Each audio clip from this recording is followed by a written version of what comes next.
Naruto, I love you, but man, your anime has a lot of fillers.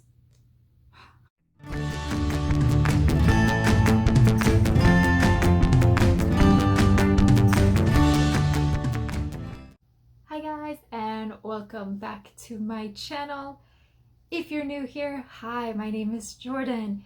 I'm an American currently living and working in Japan. So I've been doing a lot of videos from this place because given the circumstances, I can't really go out and do all the kind of videos about my city and about attractions in Japan as much as I would like to. So I'm trying really hard to make some interesting videos here, and I hope you don't get put off by the same background. Because fun fact, this is the only corner of my apartment that's actually really clean. You're welcome. So today I'm actually going to try something new. I love anime, I love manga. That is what got me into the Japanese culture to begin with.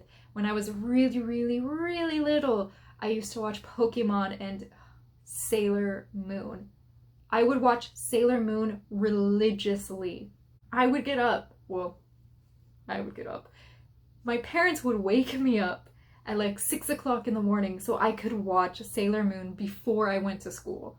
And then after school, you had the cartoons that came on and I would watch Pokemon.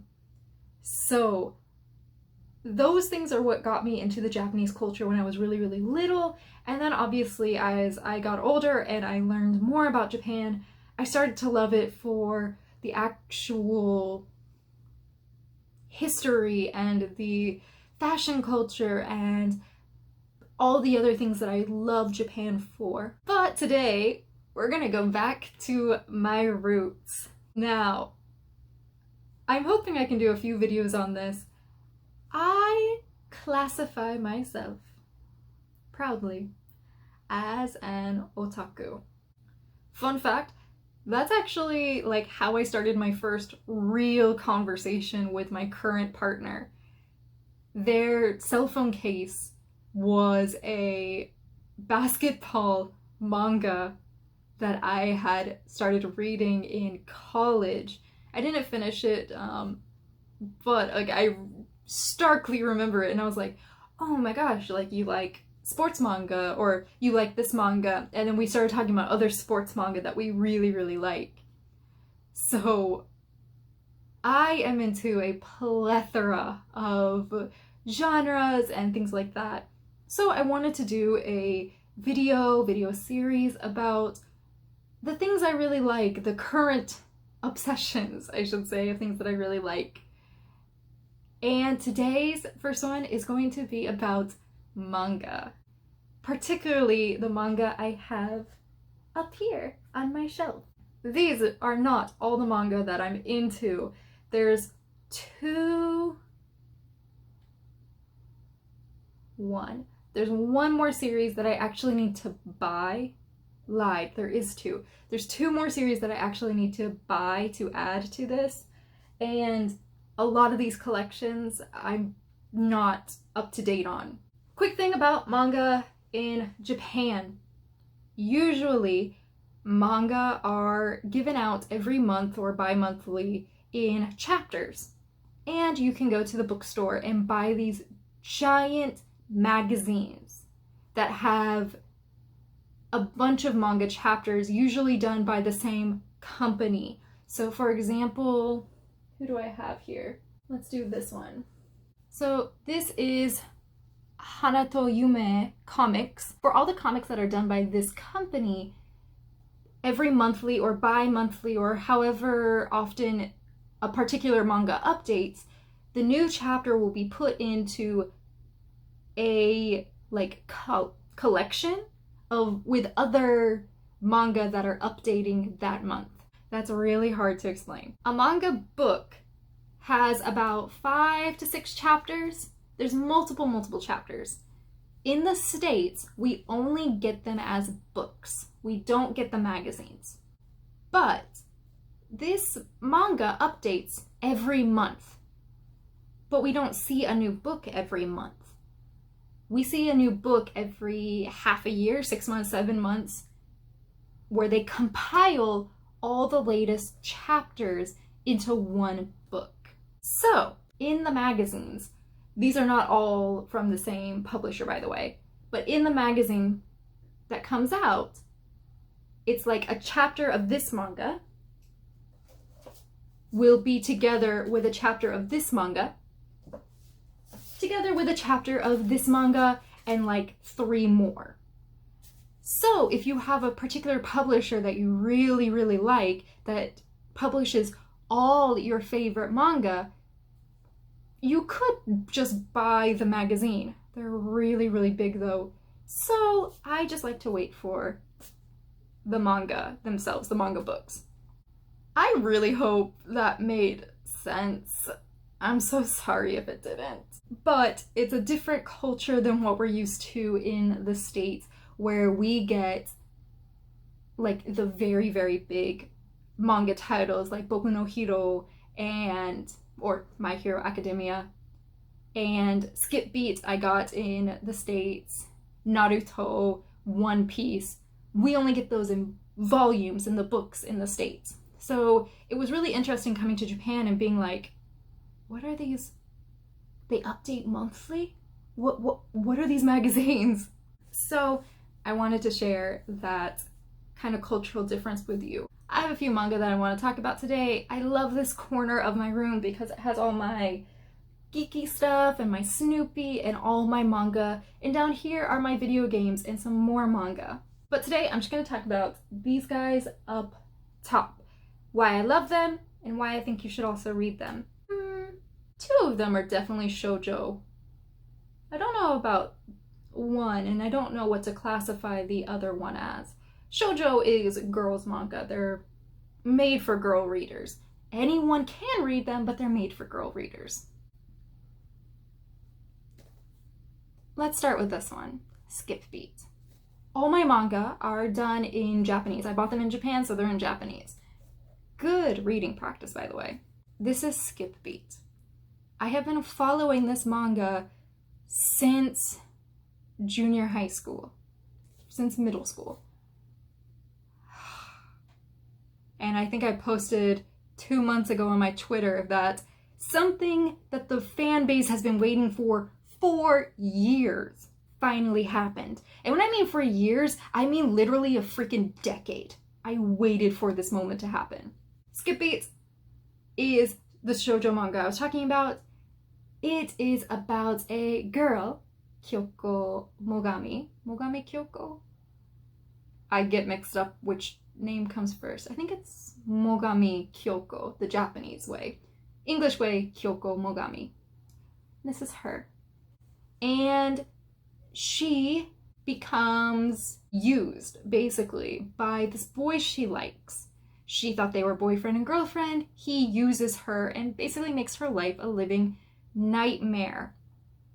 To the point that she moves from a little city to Tokyo with him before she enters high school. And to get her revenge, she tries to become an actress. And the story is just about how she wants revenge on him, how she will never love again, how all these things are happening to make her love. And she's like, I'm not worthy of it anymore, because that's how she feels. And it's really, really good. It's really, really funny. And I love it. And I've been following it again for years. I think my only criticism of it is that it's been really drawn out. I love reading every new chapter, and I think some are really, really funny and things like that, but it's taken like 15 years to get to this point. And I know there's going to be someone who's like, well, my manga took 30 years and I had to like, hope that my couple got together kind of thing.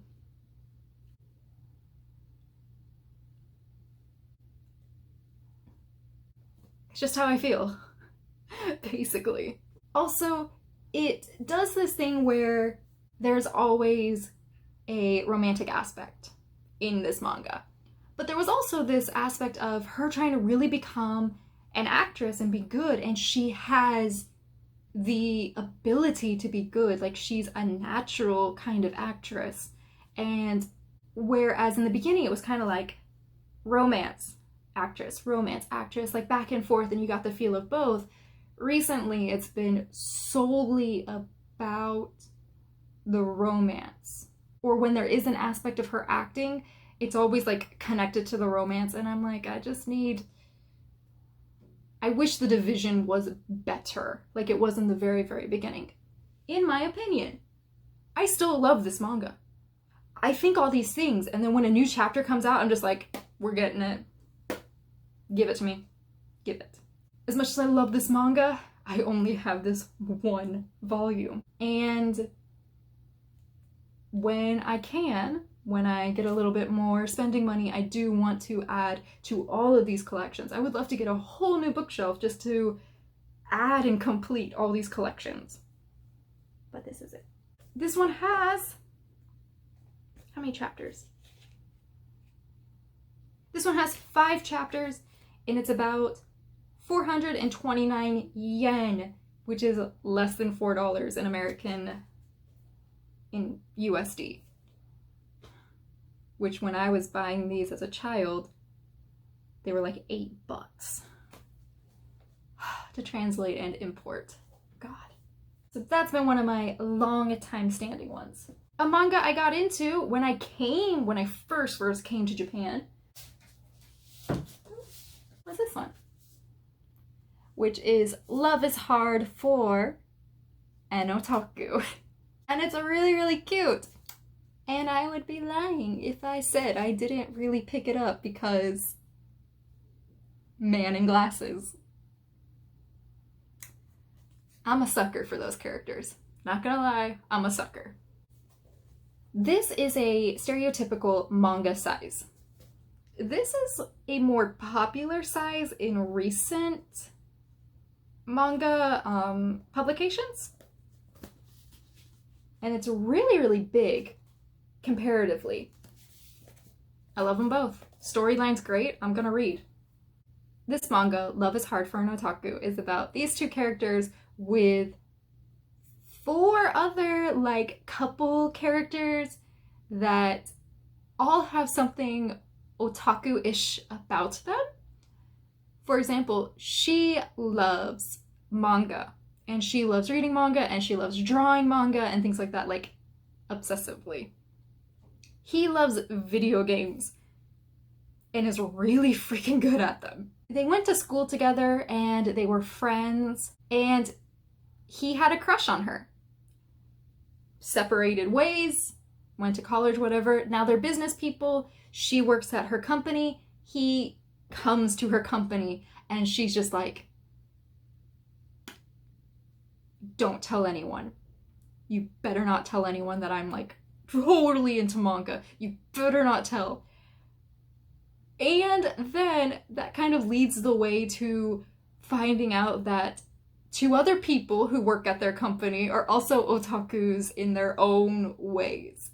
This one's really, really, really funny. Whereas Skip Beat has a little bit of like drama moments, this one is just generally good fun.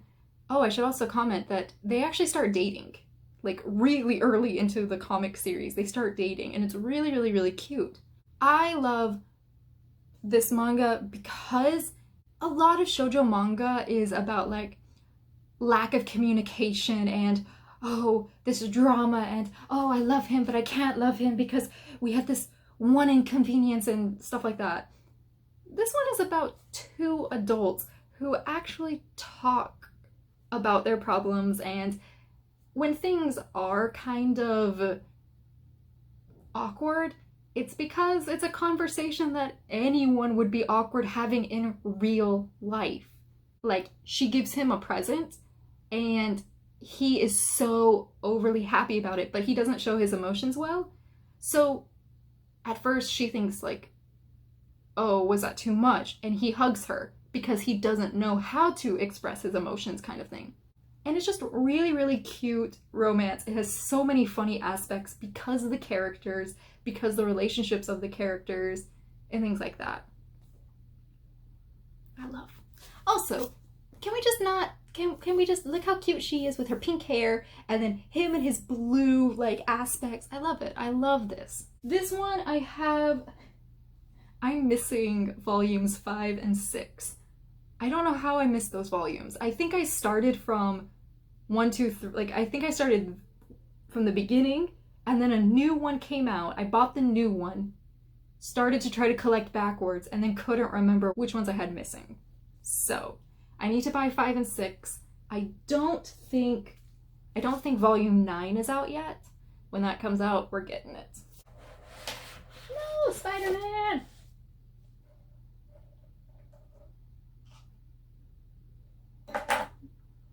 Oh God, I'm just making a mess of everything. Sabo! Well, we're not touching that corner anymore, so we'll be okay. Next.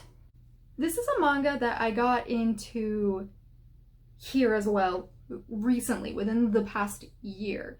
So I think Love is Hard for an Otaku, I heard about in the States, came here, got into it. This manga, I saw a video on YouTube about it, like the anime version, really got into the art style of the anime, found the manga, and have been in love with it ever since. This is the Ancient Nietzsche's Bride. I think I'm saying Magus' right. It is more, not paranormal, but like fantasy. And I don't know why. I love him. He's great. He looks really weird, but he's great. How do I describe this manga? Basically, there are these other things. I don't want to say monsters, but there are other beings and like spirits and things like that. And she is like followed by spirits and things like that. They are attracted to her because she is a special being. She has a special power. She was abandoned by her father and her sibling. Brother, I think? It's been so long since I've read the very, very beginning. So her father and her sibling left her and her mother because these things kept coming, and like, even though they couldn't see them, they could just feel the presence, and it was really getting to them. And then it really gets to her mother, who, I don't want to say it. Starts with an S, ends with an E, dies. And she almost does the same because she can't handle it either. Someone comes and gets her and basically tries to sell her off. That's when he comes in. And he takes her. He is very obviously not of this world either. He's got a whole long backstory, but basically he is asking for her help and trying to understand human emotions because he doesn't get them. He gets these feelings and she has to explain to him what that is, what humans would call that. And now she's going to like a magical school, and it's, the arcs in this manga take you places that you would not believe, which is why I think it's so hard for me to explain it, because you have an arc doing this thing of her finding herself, and you have this arc of his history, and you have an arc of them fighting someone, you have an arc of her making friends. And when I thought it was ending, it was just the ending of like a really good arc. So then I found out we have a whole new arc that's still going. And I think that's why I really, really like this manga. Nothing is drawn out. It's like, here's an arc, here's an arc, here's an arc. And you just keep going. And again, when you think it's gonna finish, it's like, no, that was just a really good arc that like finished everything really cleanly, and you learned something new, and you're like, yeah, I could end the manga here and be happy.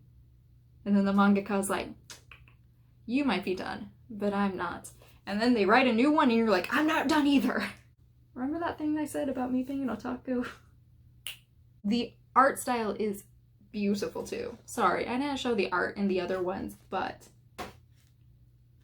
Try to find a non-creepy. I don't know. I kind of like that picture. It's not creepy, but it's cool. This art style is just gorgeous. I love it. This one, again, I started reading. I found it via a video, and then I found the manga, and I found number 9 first. Number 9 first? Number 10. I found number 10 first, and then I've been keeping up to date and buying the old ones as I can. I love Skip Beats, and I really, really want to do that whole collection, but I have Love is Hard for an Otaku and The Ancient Mages' Bride that they're very short series so far that I can catch up to those and I can buy those, whereas Skip Beat has like 30. Oh, and I want those too. I'm also really bad with names, so I'm sorry. Again, Skip Beat's characters I know because I've been with them for years and years, decades. Almost a decade and a half, I think. Wow, I'm old. And then this one is my latest addition to my series. Oops, sorry, Snoopy. Beastars. It's on Netflix. I watched it in the original Japanese first. Love the voice actors, by the way. Voice actors, perfectly lined up. Watched the English. I prefer sub to dubbed. I prefer subtitles when watching anime than I do to voice dubs by English speakers. Heard good things about the English dubs. Watched the English dubs, and those voice actors are also perfectly lined to the characters. I'm so impressed. I prefer manga over anime, so the fact that I loved this in anime form, I was like, girl, we get in the manga. It is OMG a million times. You keep reading things or watching the anime and you're just like, oh my god, oh my god, oh my god. It's a world all about animals, and it hits on like societal things between carnivores and herbivores, which is actually some cool stuff for the real world, by the way. Basically, it's just about these animals. They're in high school and a slice of life of what happens to them and the things they go through. This is Legoshi, depending on how you say it, how you read it, I should say. And he's a gray wolf. And he's a baby. I don't care what anyone says. He's a baby. I will say the very first chapter has an herbivore attacked by a carnivore. That's how we enter this manga. When you first read this manga, the art style is kind of cringy. I think Love is Hard for an Otaku and Skip Beats are very stereotypical manga styles for shoujo. It's very stereotypical. I think The Ancient Mages' Bride is beautiful and up there. Like, I really enjoy the art style of that. The beginning of this one, again, is kind of cringy and kind of puts you off. If I didn't know where the story was going because of the anime, I might not have gotten the manga ever. But I watched the anime, loved it, wanted the manga because the manga is beyond the anime. Let me repeat that. The manga is beyond the anime, and that's usually the case for a lot of things. So that's the reason why I bought the manga, is I wanted to see where the story was progressing beyond the anime, and sometimes the manga usually has more details than the anime has time to cover. So that's, again, why I prefer manga. I only bought the first volume, but I looked at the other volumes at the store, and you can tell the mangaka kind of gets their stride and they figure out what their style is, or refines their style in a sense. I feel like the artists are gonna come for me saying like, don't say that about a style, like don't do it. Now that I read this and I get the story, the style kind of adds to it in the beginning too. Also, this person had to figure out how to make animal autonomy like react to that as of a human, because like anything that walks on all fours is standing on 2 feet in this. Birds also, like, the mangaka had to do a lot for this. It hit some really deep stuff. I think this one is my more serious one so far, but I love it. I just do. It's really good. I don't know if it'll come out in the States, but I recommend watching it on Netflix. Netflix has the English. I'm so sorry to all the other voice actors. Beastars has my approval across the board. I have some voice actors that I love and I follow on Twitter and Instagram, things like that. But I usually like just them in the anime. Beastars across the board has a great voice acting cast. I think really helped me get into the series. So I also recommend this one. Again, there's more volumes. I just need to get them. Okay. And that's it. That's my top tier manga at the moment. There's so many manga in Japan. When I was younger and first buying manga for the first time on my own and asking them for presents, things like that, we had a single shelf or a single like side of a bookstore shelving unit. Not a whole aisle, like the little tiny ones at Barnes & Nobles and Books A Million and things like that. So now that I can go to a bookstore and there's literally a giant section for just comics, makes me so happy, and I have to stop myself from buying every single series. I do love some of the really popular manga, Naruto, One Piece. I read those too. I've read them. My Hero Academia is really good too. My partner has all of those, so I read those. But that's not my genre of choice. I like sports mangas, which I'll talk about at one point, or I want to do a video on at one point. I really love Shoujo. Not because I'm a girl, but like, not because Shoujo is just for girls, but because I like the storylines to some of them. And others I like because they're strange and they're slice of life and they kind of hit points that you're like, oh, can you do that? I enjoyed filming this and I enjoyed talking about manga. Because my Japanese level isn't up to par, I can't talk to Japanese people about manga and things like that.